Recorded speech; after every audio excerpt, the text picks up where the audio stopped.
Bonjour à toutes et bonjour à tous et bienvenue dans le fauteuil sur la chaîne Twitch TD Actu. Nitinia Simion, très heureux de vous retrouver après une petite semaine de repos où j'ai laissé mon camarade Raoul Villeroy animer la semaine dernière. Voilà, donc j'étais en ce qu'on appelle en bye week, voilà, comme les équipes NFL. Et donc, me voilà de retour donc pour le fauteuil, donc avant vos matchs de 18h. Et oui, j'espère que vous n'avez pas été surpris par le changement d'horaire. Hein. J'espère surtout que vous avez pu dormir une heure de plus, en tout cas pour ceux qui sont en France. Et aujourd'hui, le fauteuil, exceptionnellement, c'est à 16h30. Et oui, au lieu de 17h30, parce que voilà, les matchs NFL vont commencer à 18h. Justement, à 18h, ne loupez pas sur M6+, le match entre les Tampa Bay Buccaneers et les Atlanta Falcons, un duel de division. Pour ceux qui s'en souviennent, le premier match s'était soldé par une victoire après prolongation des Falcons, 36-30. Sur un touchdown à la toute première série des Falcons. Et là, on aura la revanche peut-être pour les Buccaneers. Malheureusement, ce sera sans Mike Evans, ce sera sans Chris Godwin, et ce sera accompagné donc aux commentaires Alain Mattei et Raphaël Masmejean. Bienvenue donc à tous. Je dis bonjour à tout le monde. DJ Star Killer 93, hello Clem Poche, bonjour Coinzel. Hello, Guigui Tweak, évidemment, bonjour. Bonjour à toutes et à tous en tout cas. Et puis, bienvenue voilà, pour un horaire un peu inhabituel. Ce sera normalement la seule semaine. On commencera à 16h30 jusqu'à 18h. Et puis ensuite, la semaine prochaine, on reprendra une heure habituelle à 17h30. Bonjour à Marie Doucous, bonjour à Minute of Decade également.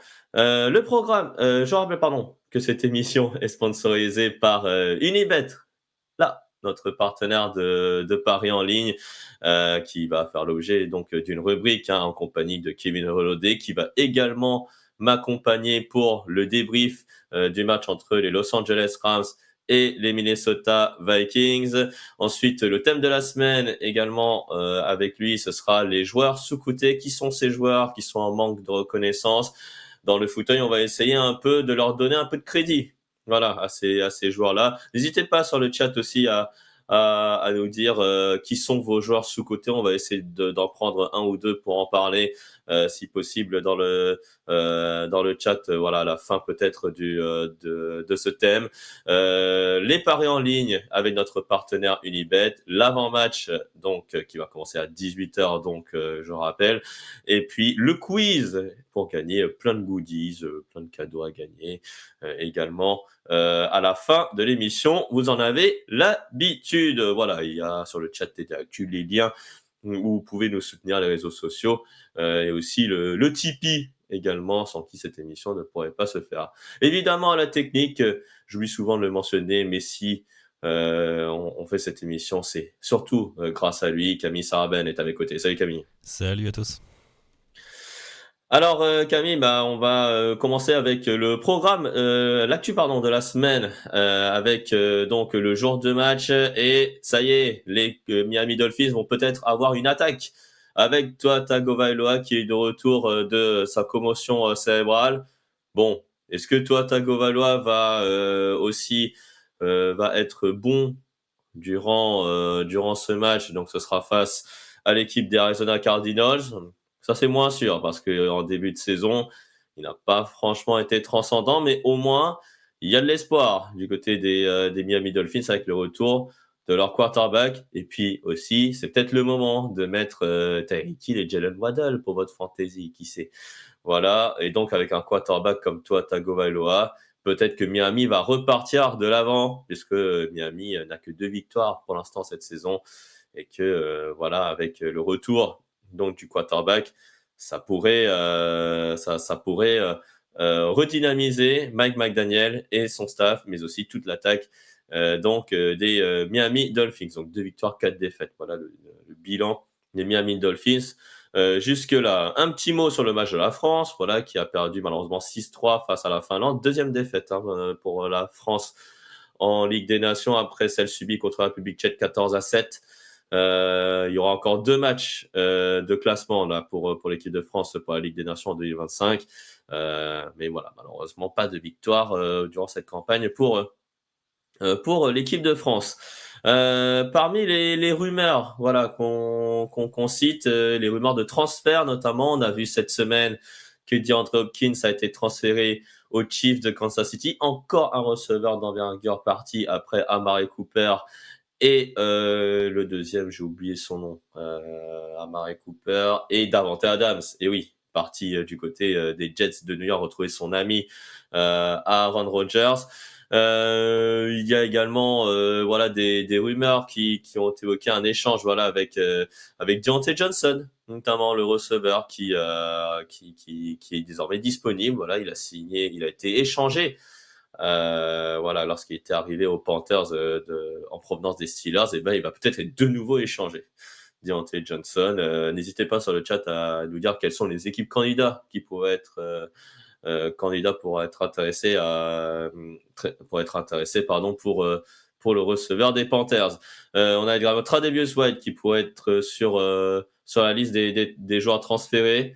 Tradevius White qui malheureusement n'est pas titulaire avec les Rams de Los Angeles, et il faut dire que vu le match qu'ont fait les cornerbacks du côté des Rams face aux Vikings, ça va être un peu compliqué. Il faut dire qu'il revient d'une longue blessure, et on parlera des Rams de Los Angeles tout à l'heure, et notamment des retours de Cooper Kupp et de Puka Nacua. Jeffrey Simmons, Max Crosby notamment aussi ne sont pas transférables aussi du côté des Titans et des Raiders respectivement. Max Crosby notamment qui a été l'objet d'une interview du propriétaire Mark Davis qui disait: on ne tradera pas Max Crosby ni pendant la trade deadline, ni après la trade deadline. Donc ça veut dire probablement que Max Crosby devait rester, même si certains évidemment le voient comme une possible monnaie d'échange, notamment pour les Lions de Détroit après la blessure de Aidan Hutchinson. Ensuite, on parle maintenant sur le terrain avec Dalvin Cook, qui pourrait être le running back numéro 1 des Cowboys après les prestations notamment décevantes d'Ezekiel Elliott. Pourquoi pas le voir en action pour les Cowboys et surtout face aux 49ers de San Francisco. On a Roquan Smith qui a reçu une amende, on en parlera tout à l'heure, pour un mauvais plaquage sur Chris Godwin. Ensuite, on va parler encore terrain et les blessures et peut-être les joueurs qui pourraient jouer. On a appris il y a quelques minutes que T. Higgins, qui était placé incertain sur notre article là sur Touchdown Actu, est finalement forfait pour le match des Bengals face à l'équipe des Eagles. On a également du côté des forfaits Cordell Patterson qui est forfait pour les Steelers face aux Giants. Il s'est blessé à la cheville. Alors, titulaire ou pas, Jaden Daniels du côté des Commanders. Voilà, ça reste à déterminer. La décision va être prise, quoi, je pense, 5 minutes avant le début du match. Mais en tout cas, Marcus Mariota a très bien remplacé la semaine dernière face aux Panthers. Là, l'adversaire est, on va dire, un voire deux crans au-dessus. C'est quand même les Bears de Chicago, donc il faudra tout de même espérer voir Jaden Daniels sur le terrain. Deshaun Watson, évidemment, ne jouera plus, et c'est Jameis Winston, lui, qui prendra sa place du côté des Browns de Cleveland. Et puis enfin, pour les fans de fantasy, notamment comme moi, et les fans aussi des 49ers, Christian McCaffrey pourrait revenir. Mais oui, dès la semaine prochaine, la semaine numéro 9, donc, on avait tablé semaine numéro 10, mais il pourrait revenir la semaine prochaine. Et clairement, hein, Christian McCaffrey manque beaucoup à l'attaque des 49ers, même si Jordan Mason fait plutôt un travail plus qu'honorable. Parmi les joueurs blessés, on a notamment aussi Micah Parsons du côté des Cowboys qui devrait également louper un troisième match de suite. Il me semble qu'il n'a pas été mis sur la liste des blessés, Micah Parsons, si je m'en souviens bien. Donc j'ai un petit doute là-dessus. On a également Dallas Goedert, également forfait, le tight end des Eagles, une cible en moins, malheureusement, pour Jalen Hurts. L'Ajarius Reed également forfait. Les cornerbacks sont très touchés, hein. On a aussi Jimmy Ward, on a Nate Wiggins également qui sont forfaits. Kyler Gordon est également forfait. Merci à Nolive 9 qui vient de s'abonner à la chaîne de TD Actu et on l'en remercie. Et puis pour terminer aussi sur le jour de match, on a également des joueurs qui sortent de la liste des blessés, notamment sur la ligne offensive des Browns. On a Wyatt Taylor notamment qui est sorti de la liste des blessés. Ça fait du bien notamment pour la ligne offensive des Browns. Malheureusement, on a aussi une autre mauvaise nouvelle pour la ligne offensive, cette fois-ci des Vikings. On a vu malheureusement Christian Darrisaw être blessé. Il a subi une opération et donc fin de saison pour le tackle gauche des Vikings et la protection notamment de Sam Darnold. Et on va enchaîner donc avec le débrief du match entre les Los Angeles Rams et les Vikings donc du Minnesota. Et je ne sais pas s'il est avec nous, en tout cas moi je l'aperçois. Voilà, il est là. Est-ce que tu m'entends, Kevin? Alors, je ne sais pas s'il m'entend, non mais je pense Oui, pas. je t'entends très bien. Kevin, bienvenue donc de nouveau dans le fauteuil, hein, donc voilà, de retour donc le duo mythique, voilà, bientôt Ça mythique y est, le duo mythique. du fauteuil, voilà, exactement. Kevin, comment tu vas pour ce dimanche? Bah écoute, ça va très bien, prêt pour un beau dimanche de NFL encore une fois. Prêt pour un beau dimanche où toutes les équipes jouent. Et oui, cette semaine en NFL avant d'autres bye week et notamment les 49ers. Là, on me signale qu'ils sont en bye week. Et oui, la semaine prochaine, les 49ers, on sera bien pour la semaine numéro 10. C'est bien ce que j'avais Oui, noté. Alors voilà, très joli le souhait, nous dit Fabien en bas. Et merci merci. Merci. à Lera Fio qui vient de s'abonner avec moi, c'est son 3e mois d'abonnement et on l'en remercie. Kevin, donc on va s'intéresser au match entre les Los Angeles Rams et les Vikings du Minnesota. Une victoire donc des Los Angeles Rams 31-20 dans un match, il faut le dire, très agréable, hein. C'est pas tous les jeudis qu'on voit des matchs agréables, même si depuis quelques semaines ça commence quand même à prendre un peu forme, on va dire, ces matchs du jeudi soir. Donc l'article là sur Touchdown Actu, voilà, résumé par Alain Maté. Quand Puka Nacua là, tout va, effectivement c'est bien ça. Même quand Cooper Kupp va, et là tout va, avec les retours donc des deux receveurs, c'est comme si les Rams étaient une équipe transformée. Ouais, c'est ça, exactement. En fait, je pense qu'on avait un peu oublié ce que pouvaient donner ces Rams quand Cooper Kupp et Puka Nacua sont là, avec un Matthew Stafford qui est toujours aussi bon, malgré son âge qui commence à être un petit peu avancé, il est toujours aussi excellent. Et bah ouais, quand on lui donne des receveurs élites comme ça, bah ça cartonne et les Vikings n'ont plus que constater les dégâts parce que bah on l'a vu, Puka Nacua dès les premières secondes, c'était le premier joueur que Stafford cherchait et ça a tout de suite fait de gros gains et ça a tout de suite mis dans de bonnes dispositions. Voilà, 7 réceptions, 106 yards pour Puka Nacua. Quel retour! Et ça a dû faire plaisir aussi à certains joueurs de fantasy, hein. Je dis ça, je dis rien. On a aussi vu Cooper Kupp avec un touchdown. Et quel touchdown, hein, avec une improvisation de Matthew Stafford qui a 25 sur 34, 279 yards, 4 touchdowns et une interception. Est-ce que là, on a vu le meilleur match de Matthew Stafford depuis le début de la saison, Kevin?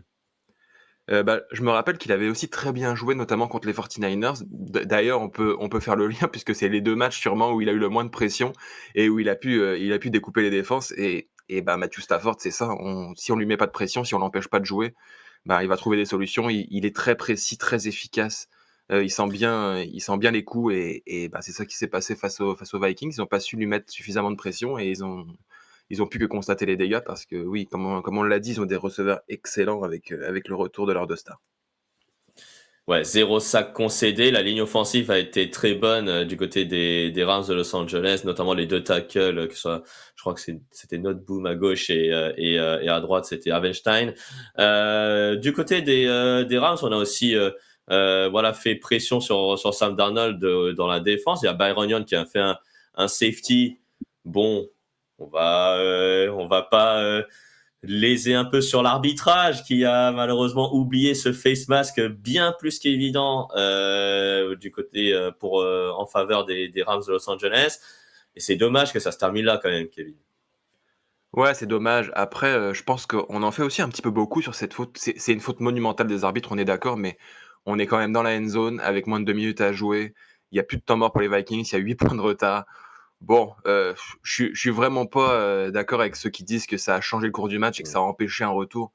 On était loin de là, surtout qu'on a vu un avant et un après, la blessure de Christian Darrisaw. Les Vikings ont plus jamais réussi à performer, donc bon, de là à dire que ça change l'issue du match, je suis pas d'accord, mais c'est vrai que c'est une erreur monumentale qui devrait jamais arriver parce que la faute, elle était monumentale, quoi. Ouais, il était en plus sous les yeux de l'arbitre qu'on avait vu sur les vidéos qui tournaient juste après le match. Et justement, on revient pardon sur les Vikings du Minnesota. C'est déjà la deuxième défaite consécutive et encore de très peu puisqu'ils sont pas passés loin contre les Lions de Détroit. Là, on va dire, ils passent pas loin non plus face aux Rams de Los Angeles. Et finalement, malgré les 3 sacs concédés, il n'y a pas vraiment eu de perte de balles du côté des Vikings. Donc, comment on peut expliquer cette défaite? Ouais, bah, on a tout simplement pas retrouvé l'efficacité défensive des Vikings. C'était une des meilleures défenses de la NFL sur les premières semaines. Voilà, un Van Ginkel, par exemple, a été assez discret. On l'a pas vraiment vu. C'est quelqu'un qui a porté beaucoup sur ses épaules la défense des Vikings. Et là, ils ont pas trouvé le rythme, tout simplement. Et ouais, comme tu l'as dit aussi, la ligne offensive des Rams a été excellente et ils ont jamais trouvé la solution. Ouais, il n'y a pas eu vraiment on va dire, de pression amenée. Jonathan Greenard, notamment, s'est montré aussi assez décevant en n'enregistrant aucun sac également. Alors que pourtant, sur le deuxième touchdown de Cooper Kupp, il avait réussi à éliminer son adversaire et pourtant, il n'a pas réussi à saquer Matthew Stafford. La perte donc de Christian Darrisaw, on en parlait, il s'est marqué d'ailleurs dans le résumé que les Vikings perdent Christian Darrisaw et on l'a vu tout à l'heure. C'est un coup dur pour les ambitions des Vikings. Est-ce que là, on revoit un peu les ambitions à la baisse ou vraiment l'objectif dans cette NFC Nord très compétitive, c'est toujours de viser la tête de la division et pourquoi pas peut-être une wild card dans la conférence nationale? Bah, c'est sûr que la blessure de Christian Darrisaw, c'est quasiment ce qui pouvait arriver de pire à cette attaque des Vikings. Il y aura peut-être juste la blessure de Justin Jefferson qui pourrait être plus impactante encore, mais ça fait extrêmement mal. On l'a vu, Sam Darnold, est très bon quand il est dans de bonnes conditions, mais quand il doit prendre l'équipe sur ses épaules comme ça a été le cas face aux Rams, bah, c'est plus compliqué pour lui. On n'a pas un top 5, top 10 quarterback de la ligue, donc oui, il faut le mettre dans de bonnes conditions et sans Darrisaw, sans cette protection-là, sans le temps que Darrisaw pouvait lui donner, ça s'annonce plus compliqué la saison. Mais ils ont pris de l'avance. Ils ont commencé par 5 victoires, donc pourquoi pas aller quand même en playoff. Ouais, surtout que les prochaines rencontres, c'est quasiment toute la FC Sud. On aura les Colts, il y aura les Texans, oui, bon, c'est un peu compliqué peut-être. Il y aura aussi les Titans et les Jaguars, notamment au programme. Et là, on a quand même un peu d'espoir d'atteindre déjà les 8 victoires et ensuite on peut voir venir, surtout qu'ils n'ont pas encore affronté 2 fois, une deuxième fois les Lions, les Packers non plus, ils les ont pas affrontés 2 fois. Ça risque. Il faut gagner ces matchs-là avant de pouvoir peut-être voir venir et peut-être espérer les playoffs, si j'ai bien compris. Ouais, bah c'est la grosse inconnue pour eux, c'est comment gérer cette division monumentale qui est probablement la plus dense actuellement en NFL. Ça joue très bien, toutes les équipes sont très fortes, ont des bilans positifs. Il va vraiment falloir en gagner au moins 2-3, je pense, pour pouvoir aller en playoff parce que il y aura probablement pas 3 équipes vu la densité dans cette division et ça peut s'annoncer compliqué. Alors pour terminer sur les performances individuelles, on n'a pas parlé vraiment de l'attaque des Vikings. On a parlé beaucoup de Sam Darnold, 18 sur 25, 240 yards, 2 touchdowns. Et là, après, il y a une répartition très déséquilibrée, on va dire, sur les yards à la réception. On a Justin Jefferson à 8 réceptions, 115 yards, mais 0 touchdown. Et après, les autres, il n'y en a pas un à plus de 40 yards. Le deuxième, c'est même Aaron Jones, le running back, avec 2 réceptions, 37 yards. Est-ce que le retour d'un TJ Hawkinson va peut-être résoudre les problèmes de l'attaque aérienne ou alors vraiment il faut que les autres se réveillent pour essayer un peu de soulager Justin Jefferson? Bah, je pense qu'il y a des questions à se poser sur la répartition justement parce que oui, TJ Hawkinson va revenir, mais on a déjà un Jordan Addison qui est pas du tout utilisé, qui est qui est limite en détresse. Il a fait un petit post sur les réseaux sociaux, aujourd'hui Ouais, un peu où mystérieux, il c'est laissait vrai. où il se laissait entendre que c'était un peu compliqué, je peux le comprendre. Voilà, c'est un excellent receveur, il est jeune, il a besoin de se montrer et voilà, il y a pas que Justin Jefferson. Jordan Addison peut aussi faire de très belles choses et il est pas du tout utilisé. Donc Hockenson va revenir, mais si, le coordinateur offensif l'utilise de la même façon, ça changera pas grand-chose. Eh ben, espérons donc de voir l'attaque des Vikings un peu plus équilibrée, on va dire, hein, même si la course n'a pas forcément fonctionné avec Aaron Jones à seulement 19 courses, 58 yards. Et puis donc du côté des Vikings, on espère voilà de voir une meilleure un meilleur équilibre, on va dire, dans l'attaque et non pas alimenter plusieurs fois Justin Jefferson. Et ça, c'est la charge de Sam Darnold de le faire. Un dernier mot sur les Rams de Los Angeles avec cette victoire donc qui les relance dans la course au playoff, Kevin. Et donc on parlait d'un possible échange pour Cooper Cup. Là, clairement, avec cette victoire, on peut oublier cette histoire-là. Ouais, bah, ils sont complètement dans la course, on parlait des Vikings avec une division très compliquée. Là, c'est totalement l'inverse avec les Rams qui sont dans une NFC West, très, très abordable avec des 49ers décevants et derrière, il y a voilà, tous les 4 équipes sont ensemble en ce moment et finalement, on peut être en négatif dans cette division et en sortir visiblement donc pour eux, tout est encore possible et voilà, Cooper Kupp, Puka Nacua, le problème avec eux, c'est de rester en bonne santé. S'ils restent en bonne santé, qu'ils jouent tous les matchs, bah, pourquoi pas voir les Rams en playoff? Il y a une très belle ossature autour d'eux malgré tout. Voilà, donc les Vikings, un peu d'inquiétude par rapport à la blessure de Christian Darrisaw. Les Rams, ça y est, ils ont récupéré leur blessure. Comme quoi, voilà. Quand on récupère des hommes, voilà, qu'on les soigne bien, et ça peut donner que du positif, notamment pour les Rams de Los Angeles. Donc un seul être vous manque et tout est dépeuplé. C'est un peu ça hein, du côté des Rams de Los Angeles. C'était un peu ça. Et les Vikings, bah là, peut-être que ça va se produire. Peut-être à un moment de la saison où je pense qu'il fallait peut-être pas que ça que ça se produise. Voilà. Kevin, bah merci beaucoup pour ce débrief donc et de Merci. la victoire des Rams face aux Vikings, 30-20. Et on va passer donc au thème de la semaine, Kevin, et avec vous aussi dans le chat, j'ai vu qu'il y avait des abonnements. J'ai vu Tortotor s'abonner avec Prime, c'est son 4e mois d'abonnement et on l'en remercie.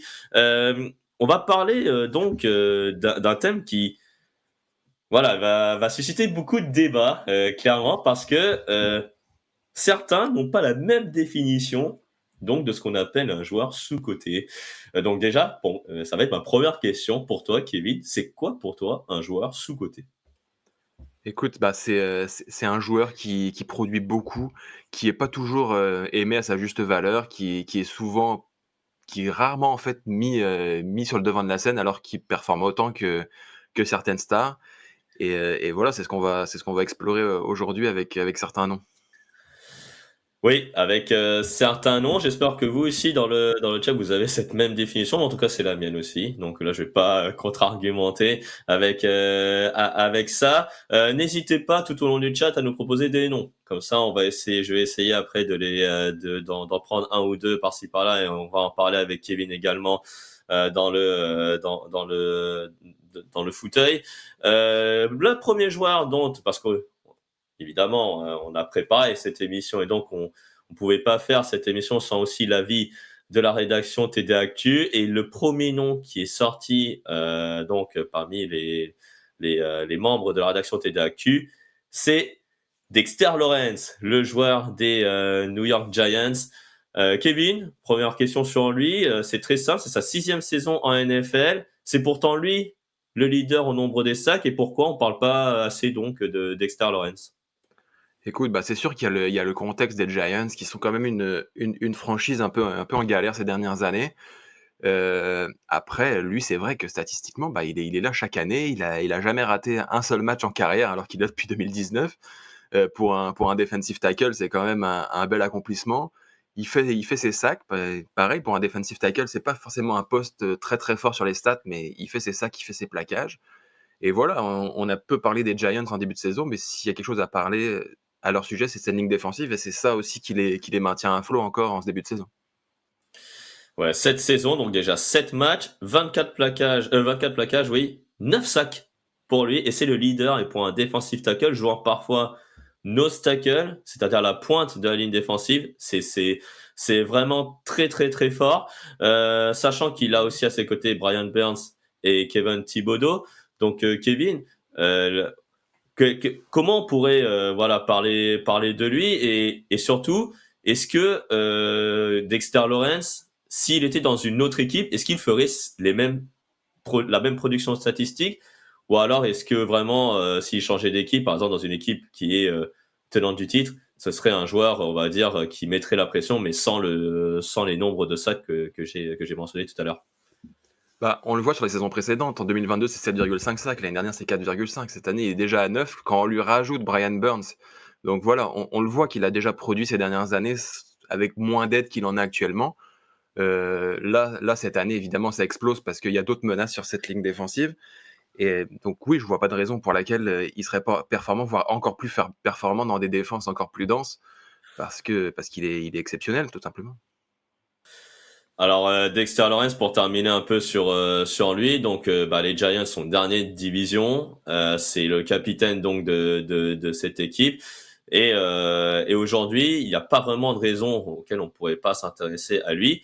Pourtant on avait des joueurs à son poste qui ont vraiment eu la cote, hein. On a Aaron Donald à l'époque, on a Chris Jones aujourd'hui, mais après derrière notamment Chris Jones il y a des joueurs qui, on va dire, qui n'ont pas passé le cap, on va dire, d'être une potentielle star. Est-ce que pour toi, Dexter Lawrence, donc ça pourrait être le cas? Est-ce que c'est lui, peut-être la future star à ce poste de defensive tackle, à la place notamment d'un Aaron Donald qu'on a vu brillant durant plusieurs saisons, notamment chez les Rams?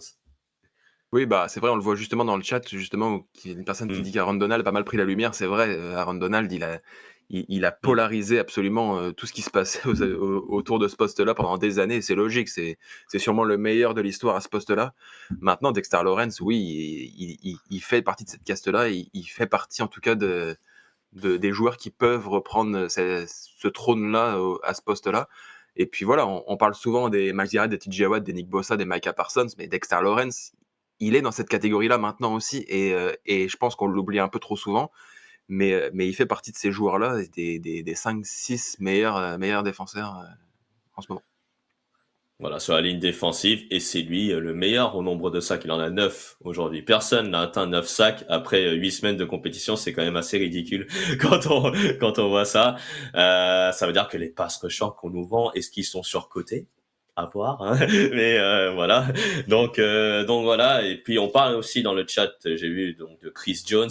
Voilà, clairement dans cette catégorie. Chris Jones, je pense qu'on en parle quand même assez, hein. Il a quand même un gros contrat, alors que Dexter Lawrence, il a un gros contrat aussi, mais il n'a pas forcément un contrat à la hauteur, on va dire, des meilleurs joueurs de ligne défensive.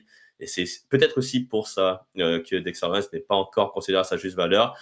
Tu en as parlé un peu également au début de ton argumentaire, mais l'équipe auquel il est, les New York Giants, ne sont pas forcément une franchise dans laquelle on parle pas beaucoup. Donc c'est pour ça. Donc probablement que Dexter Lawrence est un peu dans l'ombre des stars de la ligne défensive. On a mentionné son nom dans le chat, j'ai vu, pour enchaîner avec un autre joueur sous-coté. Il joue chez les Cardinals d'Arizona. Il joue au poste de running back, Kevin. C'est James Conner. Il a déjà 29 ans. Et pourtant, James Conner, après 8 saisons, pourtant, il a toujours été régulier. Alors pourquoi il n'est pas parmi les meilleurs running backs de la ligue? Écoute, on touche, je pense, à un sujet qui concerne beaucoup de joueurs sous-cotés, c'est que, bah, il est pas flashy. Il y a pas d'action monumentale. Quand on pense à James Conner, on n'a pas une action particulière qui nous revient en tête. Il C'est pas un joueur qui marque les esprits, c'est un joueur qui amasse beaucoup de yards. En fait, c'est un joueur parfait d'équipe. C'est le running back qu'on veut avoir dans son équipe. Il fait pas de bruit, il performe à chaque match. Il est quasiment toujours présent. Et voilà, il a toujours fonctionné, que ce soit à Pittsburgh, que ce soit à Arizona. Et ouais, il s'installe constamment dans les meilleurs running backs de cette ligue. Oui, parce que on s'en souvient, enfin la deuxième saison à Pittsburgh, il met quand même 12 touchdowns avec 973 yards à la place de Le'Veon Bell. on se disait, bah ça y est, Pittsburgh a enfin son running back numéro 1, Le'Veon Bell, on le met à la poubelle et vas-y, James Conner, t'es notre running back numéro 1. Pourtant, Pittsburgh ne lui fait pas confiance et draft Najee Harris notamment à sa place. Et chez les Cardinals d'Arizona, comme tu le disais, c'est un joueur régulier, mais qui n'est pas flashy. Alors que est-ce que finalement un running back en NFL, c'est plutôt être efficace plutôt que d'être flashy pour avoir des performances solides et réguliers. Oui, oui, bah, totalement, c'est exactement ça. Après, que tu l'as dit, il a été beaucoup freiné par Le'Veon Bell au tout début de sa carrière à Pittsburgh. Après ça, quand il prend le lead, parce qu'on se débarrasse de Bell, bah, il a des petits problèmes de blessure aussi, donc il fait moins de stats. Mais même aux Cardinals, on le voit, il a jamais été la menace numéro un. Il dépasse qu'une fois milliard, c'est l'année dernière. Donc voilà, il est présent, mais c'est toujours une deuxième option, une troisième option offensive, et il est parfait dans ce rôle-là. On lui demande pas d'être le numéro un, on lui demande juste prends le ballon, avance-le le plus possible, et il est excellent parce qu'il est surpuissant et il fait toujours ses stats. Ouais, quand même en carrière, 54 touchdowns à la course. Il a même 10 touchdowns à la réception. Ça fait quand même 64 touchdowns si je calcule bien. Et c'est quand même très honorable en 8 saisons. Donc du coup, il n'a jamais été All-Pro, puisque voilà, parmi les meilleurs running backs, on peut citer du Derrick Henry, du Christian McCaffrey. Et même, il y a des jeunes qui poussent. On a vu l'an dernier un certain Devon Achane pousser, même si là, on va dire, il est pourri cette saison pour être un peu familier. Et en tout cas, il y a Karen Williams, voilà, pour citer un joueur des Rams qui est jeune et qui aujourd'hui est performant, qui pousse. Est-ce que là, James Conner, il n'a pas un peu raté le train là pour avoir des récompenses, on va dire, individuelles comme être All-Pro ou être, par exemple, cité parmi les meilleurs running backs de la ligue, justement? Ouais, bah, en plus pour ce genre de laurier, c'est un petit peu compliqué parce qu'il est dans une équipe qui gagne pas beaucoup de matchs, donc qui est rarement mis en avant à l'échelle de la ligue. Donc ouais, nous on le voit et puis on sait qu'il performe, mais pour aller chercher des All-Pro, pour aller chercher des petits titres comme ça, c'est plus compliqué quand on gagne peu de matchs. Donc ça s'annonce quand même compliqué et puis tu l'as dit, il y a quand même beaucoup de running back qui performent en ce moment. Voilà, donc en gros, James Conner, en fait, là, il a déjà 29 ans, il a peut-être loupé le train, mais sinon, c'est un joueur régulier. Et est-ce que finalement, c'est son objectif d'être All-Pro? Bah, je pense pas, finalement, hein, peut-être personnellement. Et aussi, est-ce que du côté des Cardinals, le but, c'est de le mettre en valeur? Bah, ça non plus, je ne pense pas, parce qu'on a du Marvin Harrison Jr., on a même Kyler Murray qui court aussi du côté des Cardinals, donc ça lui dessert un peu, j'ai envie de dire. Et puis, il n'a pas été beaucoup aidé en 4 saisons par les changements d'entraîneur. On a eu Cliff Kingsbury qui est parti. Ensuite, on a Jonathan Gannon avec un registre un peu plus défensif qui est arrivé. Donc, c'est vrai que ça risque d'être compliqué pour lui d'avoir, on va dire, une récompense individuelle. Donc, clairement, James Conner, il fait partie de ces joueurs-là qui, pour moi, manque de reconnaissance, mais qui pourrait, pour moi, avoir une distinction rien que pour sa carrière. Peut-être entrer au Hall of Fame, peut-être, Kevin, non? Ça va quand même être compliqué. Non, non, ouais, ça risque d'être compliqué. Mais bon, s'il nous écoute, on sait tout le mal qu'on lui sait, mais bon, ça risque d'être un peu compliqué. Mais en tout cas, moi, je retiendrai de lui, si après il arrête sa carrière, que c'est un joueur efficace. Donc voilà, c'était vraiment un joueur efficace. Donc je sais pas dans l'histoire, parce que j'ai pas cherché non plus, mais à quel courant on pourrait comparer justement, parce qu'il a toujours été régulier dans ce match. Je sais pas si tu en as un, toi, voilà, comme ça, de Comme tête. ça rapidement, non? Mais clairement, c'est un joueur qui est vraiment efficace. Et à 30 ans, il est toujours là. Il est toujours là Et alors qu'il est puis des running back. Et Ouais. puis à l'heure où on plébiscite beaucoup les running backs très rapides, qui évitent le contact, lui est dans un registre un peu plus à l'ancienne, très puissant Mm. et c'est aussi intéressant de voir que des running backs un peu plus à l'ancienne, un peu plus lourds, un peu plus costauds peuvent aussi performer aussi bien. Voilà. Donc, ce n'est pas très flashy. C'est un joueur puissant. C'est pas un mec qui va éviter le contact, hein. Il va même plutôt on va dire, foncer sur son défenseur. Mais que voulez-vous, c'est efficace au moins. Et les Cardinals ont la chance pour moi donc de l'avoir clairement dans leur équipe. On va passer à un autre poste, cette fois-ci un peu plus exposé, normalement, hein, du côté de la NFL. Les joueurs stars dans ce poste, ce sont par exemple des CeeDee Lamb, des Ja'Marr Chase, des Justin Jefferson notamment qu'on peut trouver. Mais pourtant, il y a des joueurs qui font 10 saisons à plus de milliards et pourtant on n'en parle jamais, j'ai l'impression. Même sur TD Actu et dans la NFL, on n'en parle jamais. Ce joueur, c'est Mike Evans, tout simplement, le receveur des Tampa Bay Buccaneers. On a un autre aussi qui est peut-être dans une équipe moins exposée, plus exposée plutôt cette saison et dont on pourrait en parler. Il a toujours eu des quarterbacks, on va dire, pourris à sa disposition. C'est Terry McLaurin également, qu'on pourrait citer comme receveur. Lequel pour toi entre les deux est le plus sous-coté entre Mike Evans et Terry McLaurin?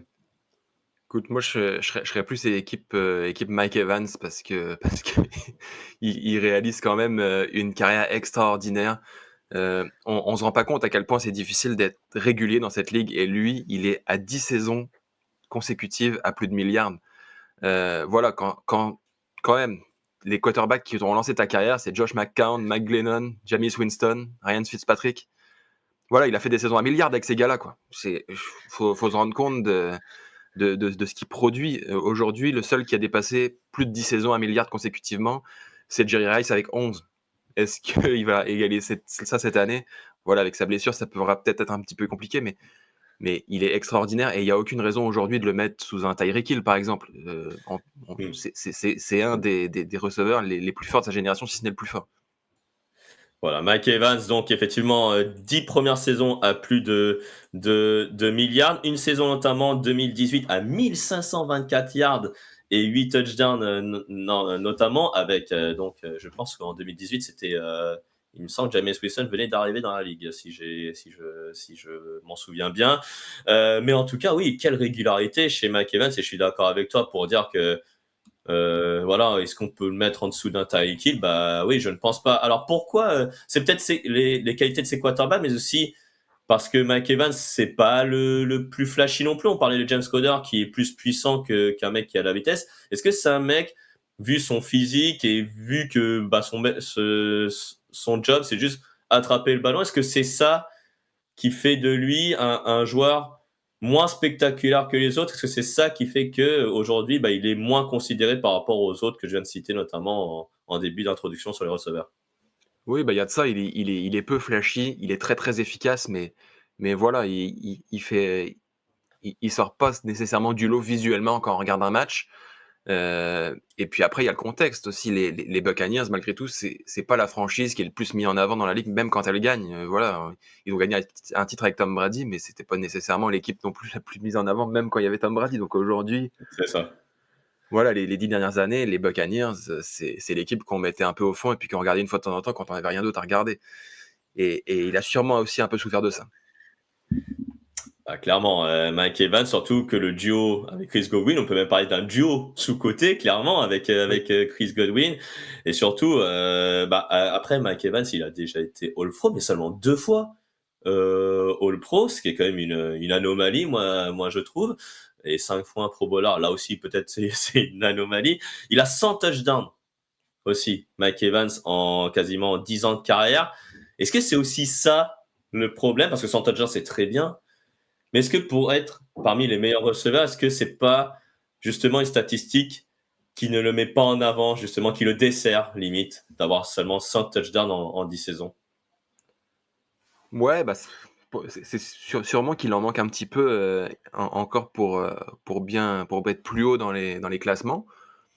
Après, voilà, il y en a d'autres qui marquent pas tant que ça de Ah non, touchdowns et ils sont quand non, même très bien clairement, considérés. Donc, je suis donc, d'accord. donc bon, il a quand même des saisons à 2 fois 12 touchdowns, 2 fois 13, 1 fois 14. Voilà, il en a mis quand même. Oui, oui, oui, il en a mis. Je dis pas le contraire. Après, voilà, tu l'as dit, les principales attentes, c'est une équipe qui était vraiment dans les bas-fonds. Même avec Tom Brady, c'est une équipe qui a, voilà, qui qui n'est pas flashy, avec des maillots peut-être un peu, un peu neutres, j'ai envie de te dire. C'est peut-être pour ça que Mike Evans n'est peut-être pas aussi considéré, mais tu vois, c'est pour des raisons, tu vois, hors terrain, plutôt parce qu'on parle plus de Jameis Winston pour ses interceptions, on parle de Tom Brady parce qu'il a un aura, et on oublie souvent qu'il a Mike Evans, en fait, finalement. Et c'est pas une star parce que aussi, parce que les receveurs, on aime bien quand ils font beaucoup de bêtises. Par exemple, Tyreek Hill, il en fait, tu vois, par exemple. Jamar Chase, on parle de contrat aussi. Et Mike Evans, c'est plutôt le mec très sérieux. Et c'est pour ça, peut-être aussi, qu'il n'est pas justement considéré, j'imagine. Ah, je pense Je que t'ai Kevin, on a un problème pense que je de t'ai liaison. perdu. Ah, on a un problème de liaison. Kevin, Oui. donc je te disais, ouais, est-ce que McEvan, c'est peut-être parce que, par exemple, c'est un gentleman parfait? C'est parce qu'il ne fait pas de bêtises, c'est un joueur qui est bien dans ses bottes, qui ne conteste pas les joueurs, les receveurs, qui contestent pas les choix de l'entraîneur. C'est peut-être pour ça que McEvan, c'est peut-être un joueur plutôt sous-côté. Alors là, j'ai perdu Kevin, donc on va essayer de le retrouver. Bon, on reviendra sur lui sur ma Je vois que vous mettez beaucoup de joueurs là sur le chat. Il y a notamment un receveur également qui sort. Il joue aux Steelers. On va peut-être en parler. Kevin, est-ce que tu nous entends de nouveau? Oui, je t'entends, excuse-moi, il y a un petit problème technique. Petit problème technique, c'est pas grave. Ouais, je disais, Mike Evans, c'est peut-être le gentleman parfait finalement, et c'est pour ça peut-être qu'il n'est pas considéré comme à sa juste valeur. C'est parce qu'il n'a pas l'aura d'une star finalement.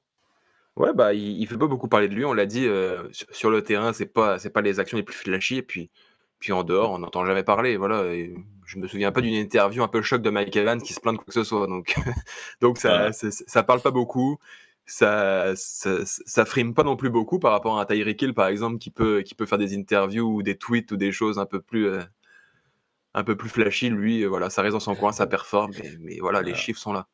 Ouais. Et dire par exemple que dans la série receveur, on n'a même pas dans Netflix, on l'a même pas mis en avant, ce qui est quand même incroyable. Ça aurait pu lui faire gagner en popularité, peut-être gagner des titres et des récompenses individuelles.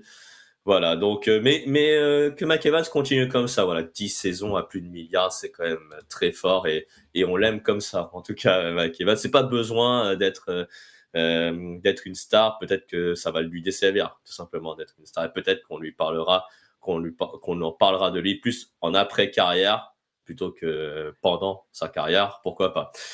L'autre joueur, Kevin, que j'avais cité tout à l'heure, donc c'est Terry McLaurin, le receveur des Washington Commanders. Terry McLaurin, malgré une saison rookie à moins de milliards, il a quand même fait 973 yards, c'est toujours plus de milliards à la réception. Est-ce que c'est pour les mêmes raisons que Mike Evans? C'est parce que l'équipe où il est, Washington Commanders aujourd'hui, est une équipe moins exposée. Bah, moins exposé et puis encore moins bien servi au niveau des quarterbacks, on va être honnête. Voilà, il a lancé sa carrière avec du Case Keenum, Dwayne Haskins, Colt McCoy, Alex Smith, Kyle Allen, Carson Wentz, Sam Howell. Ah ouais, ça fait peur Voilà, ça. ouais, c'est quand même assez violent et le tout en 5 saisons, quoi. Donc C'est quand ouais, même fou. c'est compliqué de se montrer. Malgré tout, il fait ses saisons à milliards, il est présent, il performe. Même si on a l'impression de ne pas beaucoup le voir, bah, il fait ses stats, il fait ses milliards, il est toujours présent et puis là avec Jayden Daniels, bah, on voit la connexion s'installe de plus en plus semaine après semaine et ouais, c'est un joueur extraordinaire. 454 yards, 4 touchdowns cette saison pour Terry McLaurin. Des saisons à plus de milliards avec les quarterbacks que tu as dit. Terry McLaurin, pourtant, à Ohio State, c'était pas forcément le receveur numéro un. J'ai envie de dire, il avait aussi de la concurrence. Là, il en a presque pas. Et donc, qu'est-ce qui lui manque pour devenir une vraie star à son poste? Est-ce que c'est des performances plus régulières, un match dont on s'en souvient? Est-ce que c'est ça qui lui manque aujourd'hui? Ouais, bah, il a besoin d'être exposé, voilà, il y a pas nécessairement de présence en playoff non plus, ça joue beaucoup, c'est un receveur qu'on voit peu. C'est une équipe, avant cette année qui était pas du tout flashy, aucune hype, voilà, on n'attendait jamais Washington très, très haut. Peu de gens le regardent jouer et ça a tout simplement pas fonctionné, à cause de ça pour lui. Mais voilà, lui, il est quand même encore un petit peu plus jeune que Mike Evans et il a encore de belles choses à faire, surtout si, Jayden Daniels s'installe et fonctionne bien. Ouais, il a 29 ans, donc Terry McLaurin, hein, bientôt 30, hein, et clairement, on va pas se mentir, les Commanders, ils jouent mieux, ils vont peut-être être premiers de leur division. Est-ce que c'est le moment, à ce moment-là, de rétablir la réputation de Terry McLaurin pour dire: «Non, ce mec-là, c'est maintenant un receveur star.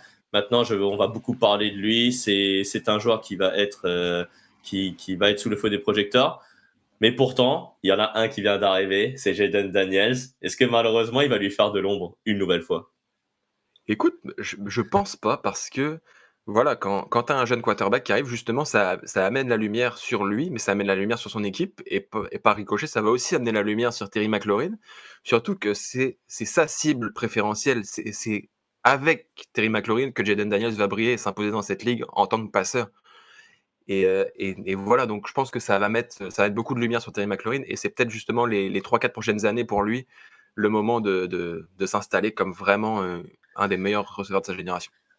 Et puis surtout, voilà, pour terminer sur Terry McLaurin, on n'a pas forcément vu un receveur numéro 2 du côté des Commanders émerger, même s'il y a Zach Ertz qui est arrivé et qui commence un tout petit peu le tie-in. On a aussi des joueurs, voilà, comme Luke McCaffrey, qui pourrait, grâce à son nom, voilà, devenir peut-être une future star. Mais bon, je pense qu'on en est un peu loin, tu vois, on va pas se mentir, Kevin. Donc Terry McLaurin, en gros, ce qui lui manque pour devenir une star, c'est avoir une équipe qui voilà, est à la lutte pour les playoffs et qui va aller en playoffs, un quarterback qui lui lancera beaucoup la balle. Est-ce que là, cette saison-là, c'est le moment pour qu'il dépasse, allez, les 1500 yards et surtout une saison à 10 touchdowns, puisque finalement, il n'a jamais dépassé une saison à 10 touchdowns. Ouais, bah, c'est le moment. Après, il y a aussi le facteur blessure. On voit que Jayden Daniels, en ce moment, c'est un petit peu plus compliqué au niveau santé. Est-ce qu'il va continuer Mm. à jouer? Est-ce qu'il va pouvoir jouer tous les matchs? Parce que voilà, Marcus Mariota derrière, ça sera pas la même mayonnaise non plus. Donc, Non, clairement. on verra, mais oui, ça y est, là, cette année ou l'année prochaine, c'est vraiment le moment pour lui de sortir sa saison statistique la plus grosse de sa carrière. Clairement, on verra si Terry McLaurin donc sera une star, donc peut-être après 30 ans, qui sait, donc Terry McLaurin, mais bon, il y en a tellement des stars au poste de receveur qui ne peuvent pas tous prendre la lumière. On va regarder dans le chat un receveur cité là parmi les joueurs dans le chat, KRson79 qui nous dit Tyler Lockett. Est-ce que pour toi c'est un joueur sous-coté, Tyler Lockett? Ouais, quand même, il a de magnifiques saisons derrière lui. Il a toujours produit, que ce soit avec Russell Wilson, avec Geno Smith maintenant. Il est toujours présent. C'est un joueur qui a beaucoup joué sur sa vitesse aussi. Et malgré l'âge qui avance, elle est toujours là, cette vitesse. Et il continue à performer, il continue à faire de très belles saisons. Donc oui, il peut entrer dans cette catégorie, même si ça semble quand même être un cran en dessous de Mike Evans et Terry McLaurin. Ouais, en plus, c'est un receveur presque numéro 3 maintenant, derrière Metcalf et Jackson Smith. Njigba, j'entends beaucoup George Pickens, le receveur des Steelers. Est-ce que pour toi, c'est un receveur sous-coté, George Pickens? Bah, j'ai quand même la sensation que pour être sous-coté, il faut avoir montré qu'on qu'on a les statistiques aussi pour être mieux considéré. George Pickens, il est sur une phase ascendante, il est de mieux en mieux. Ça y est, il est enfin receveur numéro un officiel et incontesté depuis le départ de Diontae Johnson. Donc ça y est, c'est le moment pour lui de montrer et c'est plutôt bien ce qu'il fait. Donc on va voir. Mais il rentre quand même dans une catégorie de joueurs qui sera pas sous-coté parce qu'il a ce côté flashy. C'est quelqu'un qui sort de grosses actions, de grosses réceptions. Il va très très vite. Donc voilà, quand il va performer, quand il va faire les stats, je pense pas qu'il rentrera dans cette catégorie de joueurs sous-coté. Et puis George Pickens, on en parle quand même beaucoup de lui. Plus pour des frasques aussi hors terrain que des performances en terrain. Après, il fait des réceptions très spectaculaires, hein. George Pickens, il a notamment fait plusieurs réceptions à une main qui peuvent rappeler Odell Beckham Jr., notamment de l'époque.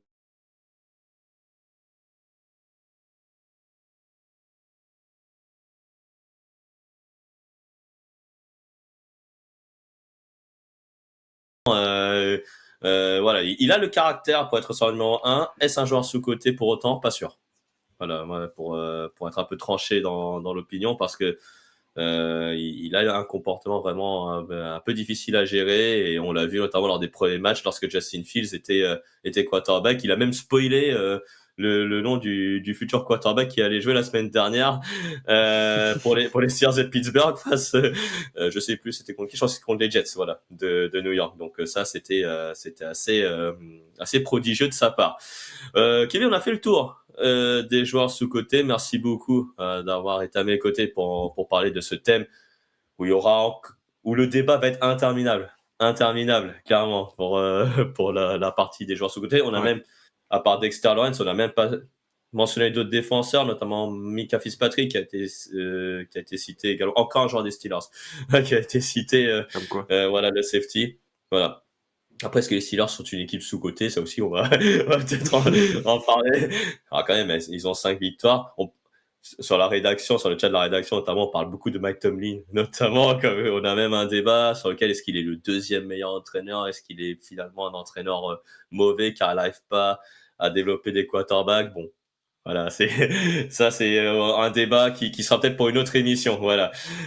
Kevin, merci beaucoup. Je remercie Oeno qui a offert 5 abonnements de niveau 1 à la communauté de TD Actu. Voilà, merci beaucoup à lui. Oui, Kevin, ça t'étonne beaucoup, mais ouais, merci beaucoup à lui d'avoir offert ces abonnements, très généreux. C'est pas encore Noël, hein, c'est dans 2 mois. Hein. Il y a Halloween qui arrive bientôt, donc il va faire plein de bonbons à tout le monde. Donc merci à lui. J'ai vu qu'il y avait aussi d'autres abonnés. J'ai vu bah, justement Oeno qui s'est même abonné à la chaîne Twitch TD Actu. Donc on va passer désormais à notre rubrique avec notre partenaire de paris en ligne Unibet qui est juste au-dessus de toi Kevin. Et donc on y va avec la cote simple Kevin. On va du côté de Green Bay si j'ai bien compris. Exactement, avec une victoire des Packers qui ont une cote plutôt intéressante face à des Jaguars un peu moribonds.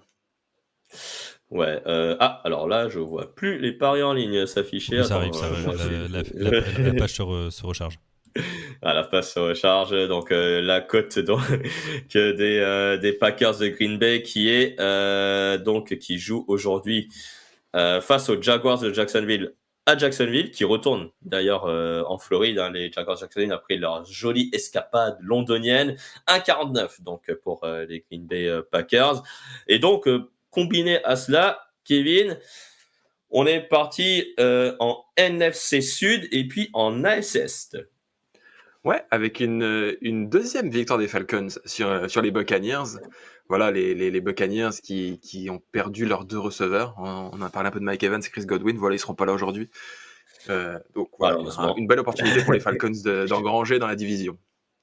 Et puis on s'en va ensuite avec une victoire des Bills face aux Seahawks. Voilà, des Bills qui sont dans une belle dynamique et qui doivent gagner contre les Seahawks. Et donc, si on mise donc sur les Packers de Green Bay, sur les Bills de Buffalo qui jouent contre les Seahawks de Seattle et alors il faut que je retrouve les Seahawks, voilà, contre les Bills de Seattle à 2,25 et puis donc tu disais les Atlanta Falcons donc face aux Buccaneers. Le match est sur M6+ hein, pour info juste après le fauteuil. Donc avec ça. Donc une très jolie cote donc à 5,87 au total et puis des gains potentiels à 30 euros. Voilà, avec cette mise. Ah, je crois que je suis trompé. Si, c'est bon. Ouais, je crois que ouais, je crois qu'on est bon. 1,45. Atlanta Falcons. Et les... Ah mince, j'ai mis les Seattle Seahawks. Mais je suis en compte, j'ai mis les Seattle Seahawks au lieu des Buffalo Bills. Qu'est-ce que je raconte 1,58 pour les Buffalo Bills, donc 4,12 et donc 20 euros potentiels à gagner. Voilà, désolé. Putain, c'est vraiment là, je voyais mal là sur l'écran, mais Les voilà. Seahawks rapporteront plus d'argent, mais c'est pas sûr que ça passe. Ah ouais, c'est ça. Peut-être pas, exactement. Ouais. Même si on verra sur les paris de la rédaction, je crois que j'ai mis les Seahawks. Quel lapsus de fou. Voilà, 20,60 € donc en cas de mise sur ces 3 équipes. Ouais, voilà. Justement, peut-être que les Seahawks seront dans la catégorie YOLO. Normalement, on choisit pas les mêmes matchs, donc ça risque pas donc d'y arriver. Le combiné YOLO, Kevin, on va en NFC Est. Ouais, avec une victoire des Eagles qui sont, selon moi, étonnamment pas favoris face à des Bengals qui n'ont rien montré défensivement depuis le début de la saison. Ça peut être intéressant justement pour se relancer pour Jalen Hurts. J'ai aussi choisi les Commanders face aux Bears. Voilà, c'est un match aussi très très serré, mais voilà, Jayden Daniels semble jouer, donc voilà, les Commanders deviennent d'un seul coup plus intéressants selon moi que les Bears. Et puis on termine avec le match de la nuit, le Cowboys 49ers, et puis on y va avec une petite surprise des Cowboys, entre deux équipes un peu moribondes en ce moment. Eh ben, dis donc, ça, c'est contraire avec le sweat que tu as mis, en tout cas. Ouais, oui, je sais. Donc, les Entre le cœur et Commanders. l'argent, il faut choisir. Ouais. Ah oui. Ah, bah, je vois que tu as fait ton choix, Kevin, entre le cœur et l'argent. Merci à Dr Good d'avoir pris un abonnement de niveau 1, 18e mois d'abonnement, et on l'en remercie. Donc, les Commanders, les Cowboys et donc les Eagles, donc pour la catégorie YOLO, sponsorisé NFC Est. Donc, si j'ai bien compris, Kevin, hein. Effectivement, vu comme ça. Donc voilà, on est comme ça, et avec une mise donc de 5 euros et une cote donc à 10,34. Oula, ouais, on peut. Donc là, on mise. Alors là, on a misé 10 euros. Donc là, on peut gagner à peu près 103 euros. Ah oui, avec ça. Donc ça serait assez énorme. Voilà. Ah oui, donc là, 5 euros, il a baissé, Camille. Donc on gagne la moitié. Bon, ça reste quand même 50 euros à gagner, ce qui est quand même pas mal. Voilà pour cette catégorie. Voilà, YOLO, comme on dit. Sponsorisé NFCS, donc misez sur les équipes NFCS si vous voulez gagner encore plus d'argent. C'est le conseil que nous donne Kevin. Kevin, on va désormais s'intéresser au match sur M6+, si j'ai bien compris, entre les Buccaneers de Tampa Bay et les Atlanta Falcons. Je rappelle que ce match est commenté sur M6+, par Raphaël Masmejean et Alain Mattei, juste après le fauteuil. On va vers qui, Kevin, pour les marqueurs de touchdown? Écoute, on l'a dit, les Buccaneers qui ont perdu leur deux receveurs titulaires, donc pourquoi pas aller avec le sol et un touchdown de Rachaad White pour les Buccaneers. Rachaad White, donc il va marquer à la course, sachant que Bucky Irving pourrait jouer, hein, je pense, hein, également sur ce match, hein, même s'il était annoncé incertain, mais oui, Rachaad White qui s'est montré, hein, lors du dernier match, et c'est vrai que voilà, avec le peu de cibles qu'aura Baker Mayfield, il peut peut-être aller sur sa soupape de sécurité pour le coureur. Ensuite, on va vers quel joueur du côté désormais des Falcons? Bah écoute, on reste au sol avec Bijan Robinson, pas trop de surprise, plutôt une belle cote quand même. Ouais, la cote de Bijan. Alors là, je suis en train de regarder la cote, voilà, pour Rachaad White. Ah oui, 2,35, hein, c'est pas mal. Et donc 1,75 pour Bijan Robinson. Ah, la cote, elle est assez basse pour un joueur qui n'a pas forcément marqué beaucoup de touchdowns, je trouve, cette saison. Je sais pas trop pourquoi. Quelle est la Je pense raison qu'il qui a fait que. il a 3 ou 4 touchdowns ces dernières semaines, et il a quand même beaucoup marqué Ah, ces derniers temps. ah oui, ouais, 3 touchdowns, il me semble, ces dernières semaines. Et donc, vu qu'on mise beaucoup sur l'attaque aérienne du côté des Tampa Bay Buccaneers, on se disait, allez, on va se faire plaisir à un receveur rookie pour marquer un touchdown. Ouais, exactement, avec Jalen McMillan qui est attendu pour prendre le lead de cette attaque aérienne. Donc pourquoi pas, et voilà, très belle cote parce que ouais, c'est un joueur qui n'a pas encore beaucoup performé, mais va avoir des opportunités aujourd'hui.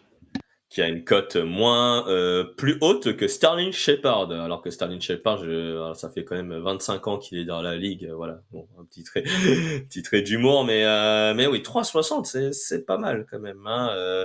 Attention donc à cette équipe des Buccaneers qui peuvent nous surprendre donc face aux Falcons malgré l'absence de Mike Evans et de Chris Godwin. C'est là où je me rends compte que l'attaque des Buccaneers est quand même pas mal, hein, même s'il y a plus Evans et plus Godwin quand même, Kevin.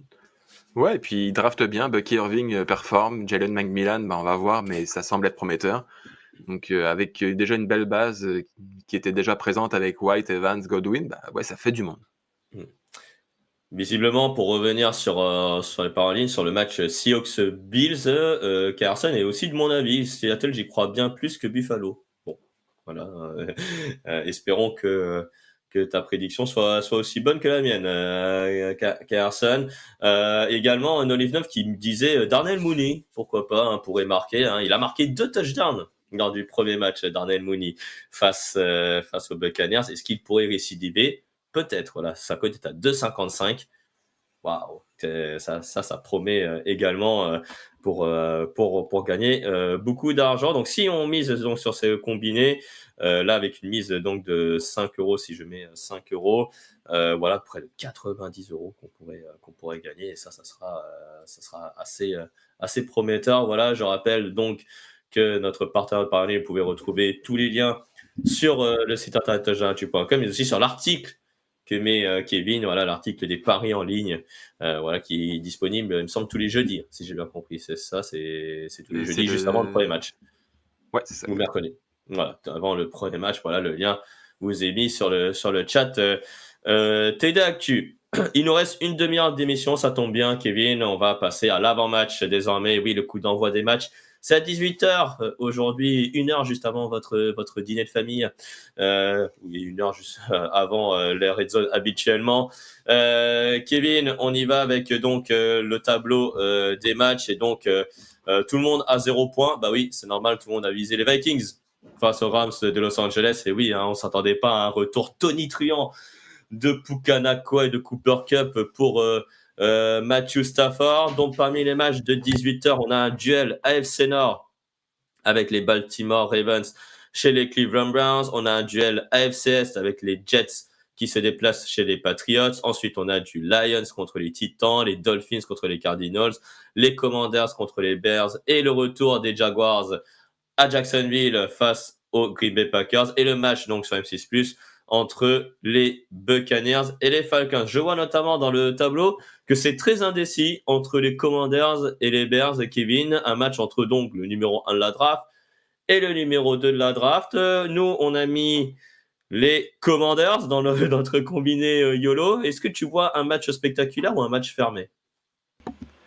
En fait, tout va reposer sur les épaules des 2 jeunes quarterbacks. On a vu Caleb Williams qui a alterné le bon et le moins bon. C'est aussi lui qui a un peu les clés du match spectaculaire ou non côté Bears. Mais ouais, la présence de Jayden Daniels, ça ramène quelque chose en plus, honnêtement. C'est un peu le joueur frisson de ce début de saison.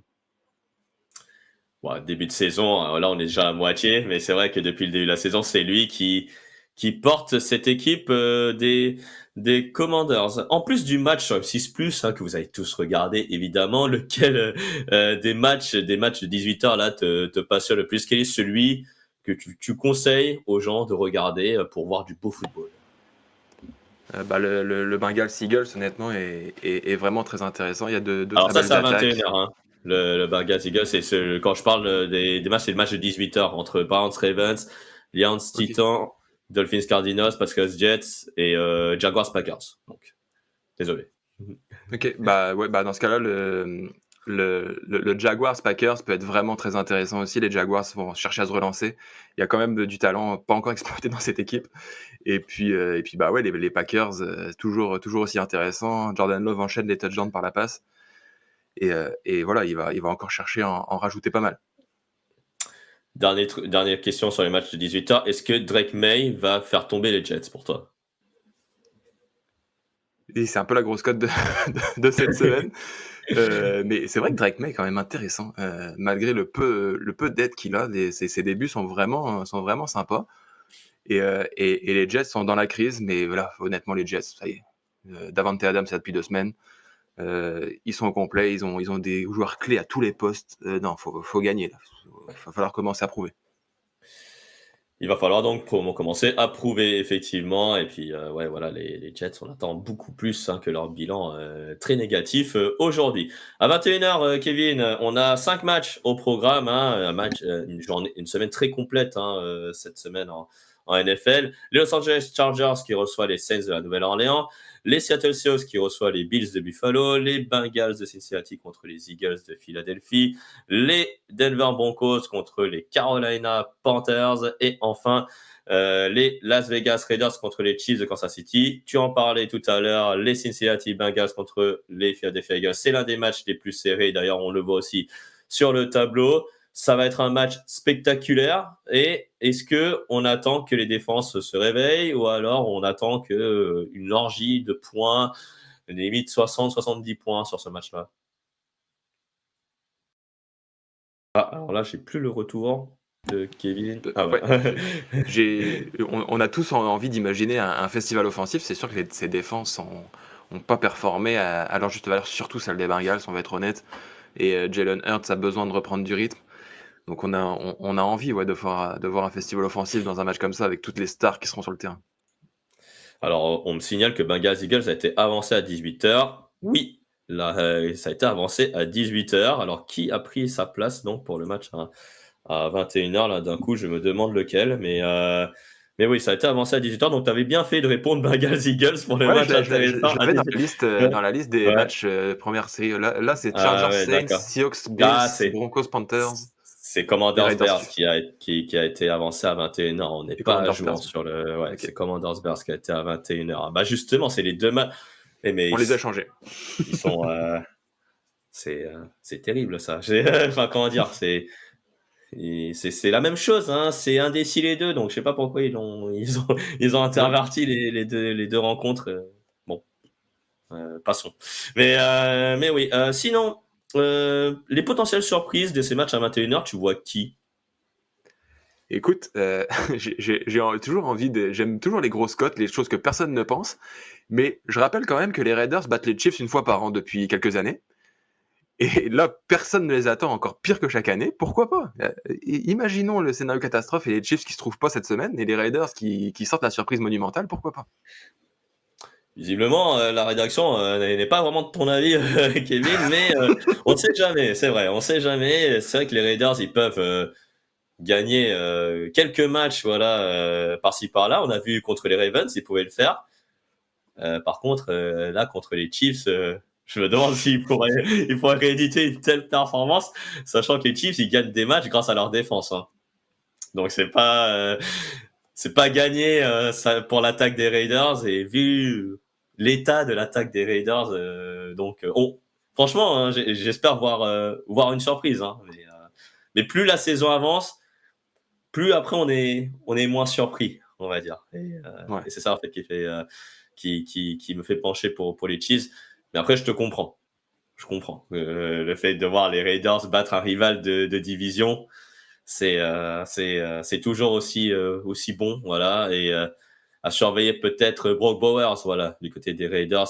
En plus, figure-toi, Kevin, que c'est la journée nationale des Tyens.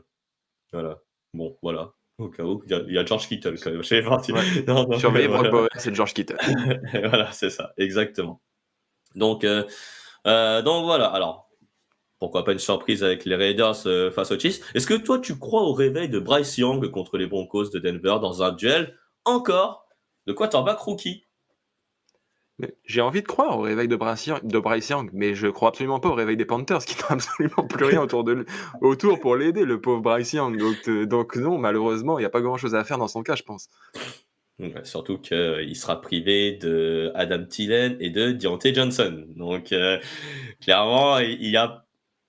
Bon, ne regardez pas ce match, hein. Regardez juste pour la curiosité, peut-être entre quarterback rookie, mais regardez un autre match à 21h. On vous conseille le Commanders Bears, voilà. Surtout que Si, les Broncos, c'est pas nécessairement du football champagne non plus. Donc. Ah non, clairement. Clairement, c'est exactement ça. Est-ce que le 49ers Cowboys là, du Sunday Night Football, donc une rencontre à 1h du matin, va passionner beaucoup de monde? Malheureusement, je pense que non, alors que je trouve cette affiche passionnante parce que on a deux équipes, voilà, mythiques de cette ligue et deux équipes qui ont un des plus beaux effectifs cette saison et qui sont un peu moribondes en ce moment. On a des Cowboys qui ont un peu raté leur début de saison et qui sortent d'une bye week chauffés à bloc pour essayer d'inverser la tendance, surtout que les 49ers sont un peu leur bête noire des dernières années.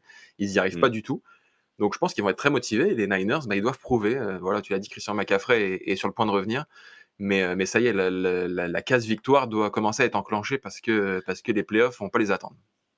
Alors que pourtant, la majorité de la rédaction voit les Cowboys vainqueurs et seulement 3 pour les 49ers, Grégory, Raphaël et moi-même. Alors, quel est l'argument pour les Cowboys? Peut-être le duo, Dak Prescott, CeeDee Lamb, qui va porter l'équipe. et peut-être la défense également. Je rappelle que la défense, toujours privée de Micah Parsons et notamment de Darren Bland également, qu'on n'oublie pas qu'il est sur le banc depuis le début de la saison. Est-ce que Deebo Samuel joue, dit McNepsy, Kevin? Il devrait jouer normalement. Il est fortement pressenti pour jouer. Ouais, il a repris Ouais. l'entraînement comme si de rien n'était, ce qui est un peu toujours surprenant après ce qu'il a vécu la semaine dernière. Et en 3 jours, c'est réglé, alors que ça prendrait des semaines pour le commun des mortels. Mais bon, Ouais, il devrait être sur le c'est ça. terrain. Ouais, c'était, il a eu une pneumonie pour ceux qui Ouais. vivaient dans une grotte la semaine dernière. Et une pneumonie, ça soigne en 3 jours aux États-Unis. Donc, bon, il Il faudra était quand même m'expliquer. hospitalisé jusqu'à mardi. Donc, il est hospitalisé Ouais. jusqu'à mardi et puis il est sur le terrain le dimanche. Bon, c'est la NFL. Bon, ouais, c'est la NFL ou c'est les sports américains, hein. Tu peux guérir d'une fracture du tibia en une semaine, tu peux guérir d'une pneumonie en 3 jours. Voilà, c'est la médecine Ouais. selon les États-Unis. Voilà. Bon, voilà, il faudra étudier le sujet, le sujet plus tard. Voilà. Euh, Magnepsy qui dit un petit Fairvex plus et c'est reparti. Ouais.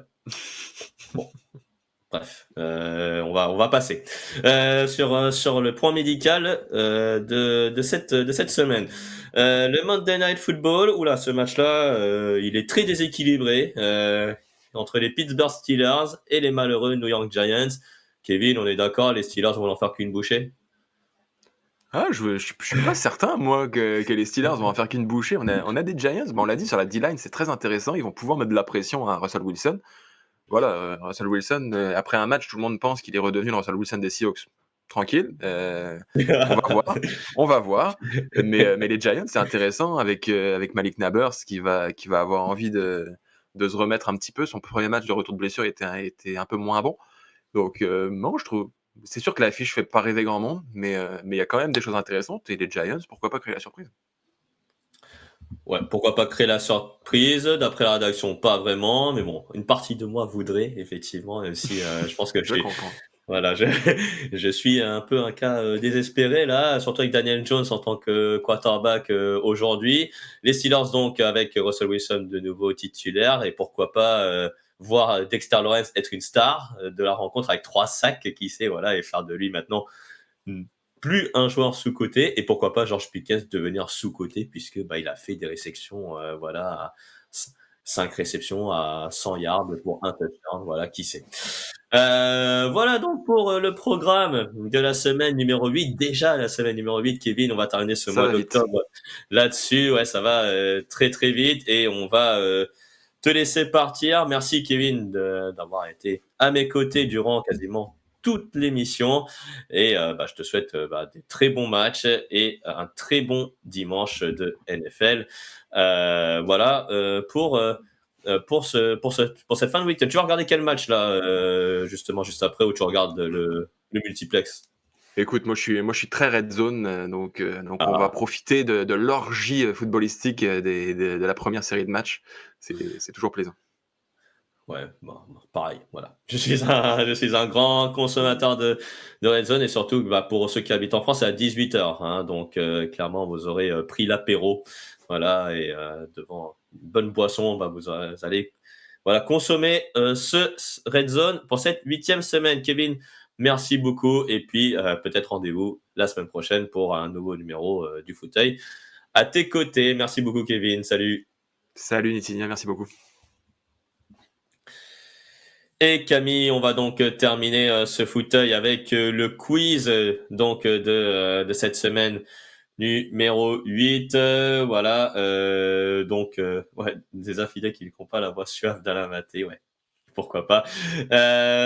Donc oui, clairement. Donc on va passer donc au quiz de la semaine. Je ne sais pas Camille si le quiz est prêt, mais avant cela, je vais peut-être recueillir quelques réactions sur le chat. Donc on a parlé de Dimon Savé. À quand le retour de CMC, donc Christian McCaffrey, normalement après la semaine de repos des 49ers qui aura lieu juste après le match donc face aux Cowboys de Dallas. Je rappelle qu'il n'y a pas de semaine d'équipe en bye week cette semaine, donc toutes les équipes jouent donc cette semaine. Et puis il y a également Fabien Aubard qui dit je veux peut-être aligner, alors je sais plus de qui il parlait. En fait, vous seriez plutôt Irving ou Mooney.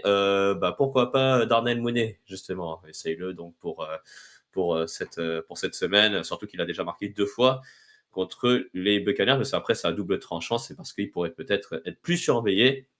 Voilà, et peut-être c'est au détriment d'un autre joueur, peut-être Kyle Pitts, qui sait, voilà, ou Bijan Robinson, qu'on a vu marquer des touchdowns.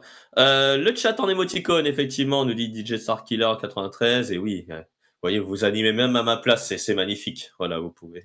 C'est vraiment, c'est super. Donc, sur les joueurs sous-cotés, la semaine numéro 8, je rappelle qu'on peut cliquer sur le quiz kit à droite de la fenêtre où je suis, à la place notamment où j'ai marqué Sexy Dexy TD Actu, ou alors pardon, oula, excusez-moi pour ma voix, sur sur le téléphone également. Voilà, vous pouvez activer désormais le quiz kit. Et c'est parti pour gagner plein de cadeaux. Camille, est-ce qu'on est prêt pour la première question? On va y aller. Et c'est C'est parti. parti. Donc, première question. Dans quel club joue Dexter Lawrence? Est-ce les Dallas Cowboys, les Philadelphia Eagles, les New York Giants ou les Washington Commanders? Normalement, ça c'est très facile. C'est voilà une question d'échauffement.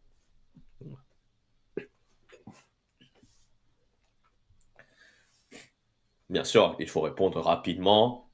Ça vous fait gagner plus de points par rapport à vos adversaires. Alors, dans quel club joue Dexter Lawrence?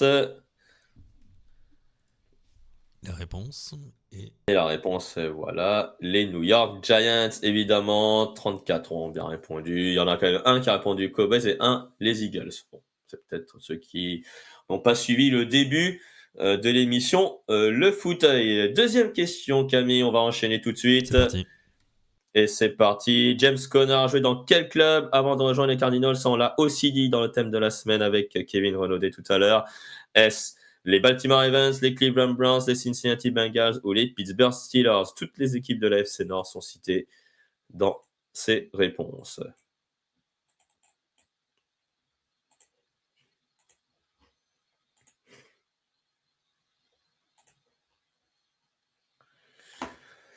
Et le chrono affiche 0 et on va afficher donc la réponse qui est les Pittsburgh Steelers. Et oui, avant de rejoindre les Cardinals, il a passé 4 saisons. Il a même été drafté par les Pittsburgh Steelers. 31 bonne réponse pour les Steelers de Pittsburgh. Et oui, il a passé 4 belles saisons, ou plutôt 3, on va dire, en tant que titulaire du côté des Steelers avant de rejoindre les Cardinals aujourd'hui. Troisième question, Camille, est-ce qu'on est parti? C'est parti pour la troisième question. La voici. Lors de quelle saison Mike Evans réalise sa meilleure saison nombre de yards à la réception? 2015, 2018, 2016, 2023.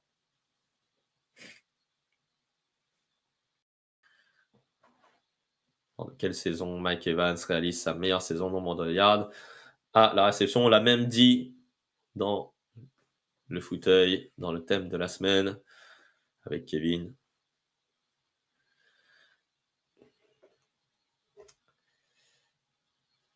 Et Camille, si on va afficher la réponse, c'est la saison 2018, 1524 yards, 8 yards. Vous êtes 26 à avoir bien répondu.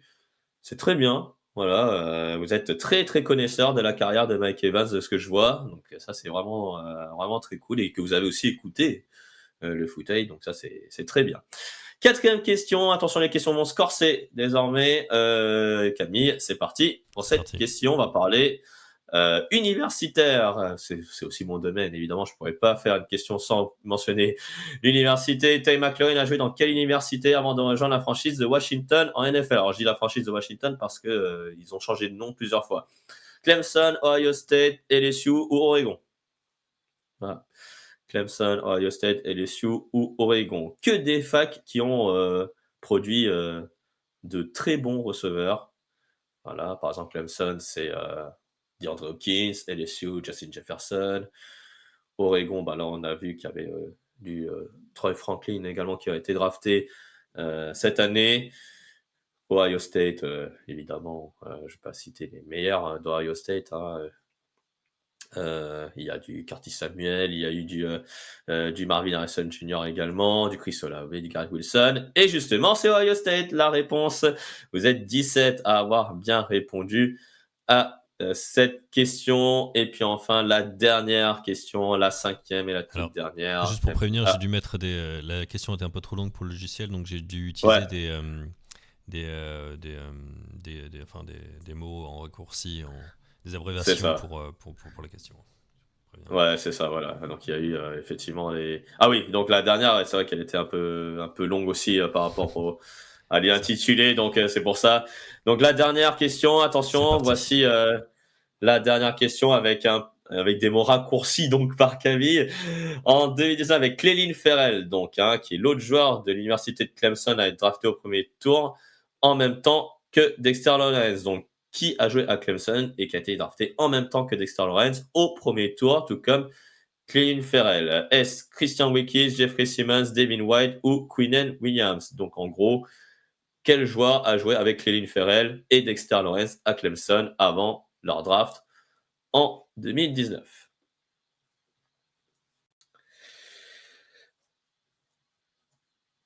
Et la réponse, Christian Wilkins. Alors pour ceux qui ont bien suivi la draft 2019, c'est lui notamment qui avait fait voilà un joli ou pas avec Roger Goodell notamment. Vous pouvez voir la vidéo sur YouTube notamment. Voilà sur la draft 2019, c'est lui notamment qui fait un joli saut avec Roger Goodell et qui le serre très fort dans ses bras. Donc c'est bien Christian Wilkins avec Lenny Ferrell et Dexter Lawrence qui ont été draftés en même temps au premier tour dans cette draft.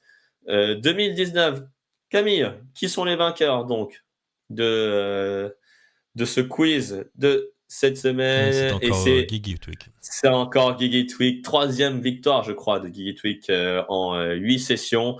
Voilà, après, on a un contestant numéro 72. Malheureusement, on n'aura pas pu lui donner les cadeaux s'il avait gagné. Mais félicitations, Guy Twig, de nouveau. Tu gagnes une nouvelle fois des cadeaux et plusieurs goodies, je pense qu'on va te donner.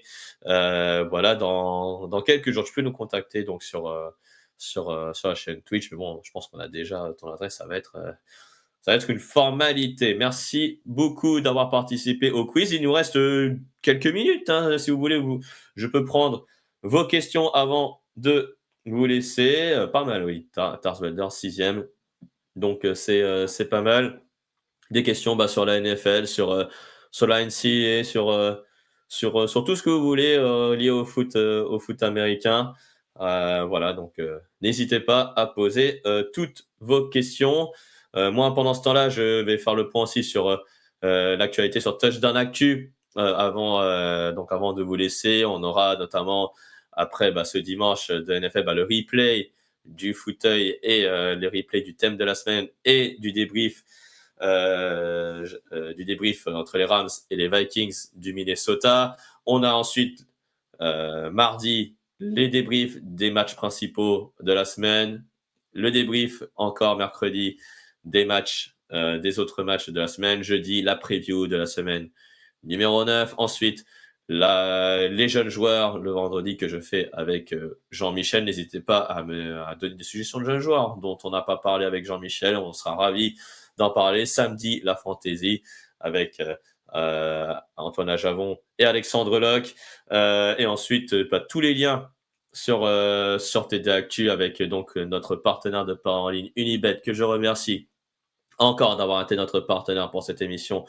Le fauteuil, on a le Tipeee, le lien pour laisser un petit pourboire pour que cette émission puisse se tenir, mais aussi les autres émissions et le podcast également, et aussi les réseaux sociaux. N'oubliez pas de nous suivre, et notamment le live tweet à 19h, 18h, dès 18h. Ben oui, même moi, je m'y perds dans les décalages horaires. Dès 18h, le live tweet sur TD Actu avec des jolis jeux de mots, voilà, que vous pouvez retrouver sur le tweet TD Actu.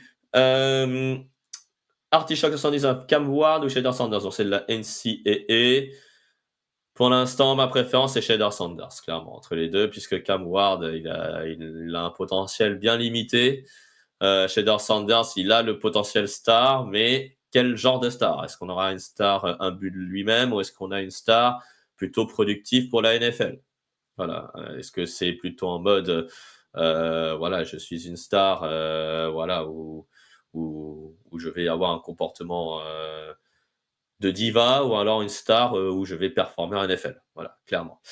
Donc voilà pour Cam Ward ou Shader Sanders. Darth Vader, Jared Goff est-il sorti de la catégorie des joueurs sous-cotés? Je pense que oui. Je pense que oui, parce que Jared Goff, c'est clairement maintenant un quarterback, qui a son niveau. Qui a son niveau, il fait ses touchdowns, il fait ses passes complétées. Il est dans une équipe qui est, aujourd'hui très chaud, les Lions de Détroit. Donc clairement, on a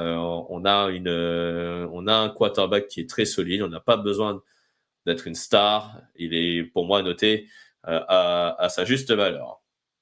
Encore de la fantasy maintenant, d'Olive 9. Marvin Harrison ou Jaden Reed en fantasy? J'aurais dit Jaden Reed. Parce que Marvin Harrison, il affronte les Dolphins, et les Dolphins en cornerback, c'est quand même très solide. Donc voilà, je pense que Marvin Harrison aura du mal, je pense, à exister. Et s'il existe, c'est parce que il aura beaucoup travaillé à l'entraînement et qu'il aura bien profité des nombreux espaces laissés par les autres receveurs. Mais Jaden Reed, c'est parce que là aussi, j'ai un petit doute parce qu'il a beaucoup de receveurs à côté des Packers. Ça risque d'être compliqué, mais lui, il peut faire ses points. Voilà, en yards après réception, il est plus menaçant que Marvin Harrison. Donc clairement, je mettrais plus Jaden Reed pour avoir plus de points, parce que Marvin Harrison, il peut avoir un touchdown de plus, mais pas plus. Voilà. Ensuite, un peu de NCAA. Qui est favori en NCAA pour toi cette année? Là, Oregon pour moi est favori. Sinon, attention à ne pas oublier le réveil un peu brutal de Georgia. Mais Oregon est le favori avec Ohio State, voilà, qui reste un favori malgré leur défaite il y a 2 semaines justement, face à Oregon. Est-ce que pour toi cette année, c'est Ben Johnson qui sera le plus covoité pour un poste de coach? Il va faire partie des candidats. Il va faire partie des candidats à être entraîneur. En fait, en gros, moi j'ai une théorie, c'est si Ben Johnson ne gagne pas le Super Bowl, ou alors ne va pas au Super Bowl plutôt avec les Lions de Détroit, il restera. Sinon, il va entraîner une franchise, voilà.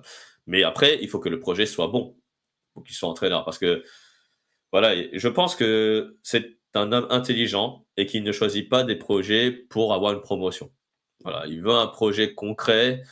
Et clairement, par exemple, parmi les franchises qui pourraient chercher un autre entraîneur, par exemple, les Raiders, ou alors les peut-être les Jets de New York, peut-être l'an prochain, il faut qu'il y ait un projet. Il faut qu'il y ait des bases solides. Et peut-être les Jets, ils les ont, ces bases solides, mais les Raiders, pour l'instant, ils les ont pas, ces bases solides. Par exemple, il n'y a pas de quarterback du côté des Raiders de Las Vegas.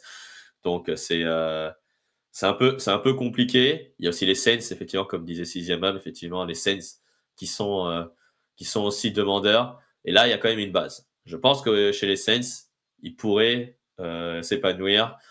Mais voilà, il faut qu'il ait un vrai projet pour que Ben Johnson accepte un poste d'entraîneur. Donc, je pense que les Saints seraient peut-être l'un des favoris si jamais Denis Allen ne continue pas avec Denis Allen en tant qu'entraîneur principal. Il me reste 3 minutes donc pour remercier tout le monde. Mais merci à vous, en tout cas sur le chat, de m'avoir suivi pour cet horaire un peu inhabituel, voilà, à 16h30. Voilà, mais c'est la seule fois. Voilà, on sera à 16h30. Donc, je vous laisse vous brancher sur M6+ pour suivre le match entre les Buccaneers de Tampa Bay et les Atlanta Falcons en compagnie d'Alain Mattei et de Raphaël Masmejean. Je rappelle évidemment que toute l'actualité de la NFL, c'est sur touchdownactu.com. N'oubliez pas de laisser, voilà, des petits commentaires, des petites notes, voilà, sur vos plateformes de podcast préférées. Je rappelle aussi que cette émission est sponsorisée par notre partenaire de paris en ligne, Unibet, que je remercie comme chaque semaine pour être le partenaire du fauteuil. Et merci beaucoup à toutes et à tous, et bon match, et à la semaine prochaine pour un nouveau numéro du fauteuil. Bonne soirée à toutes et à tous, et à bientôt. Salut.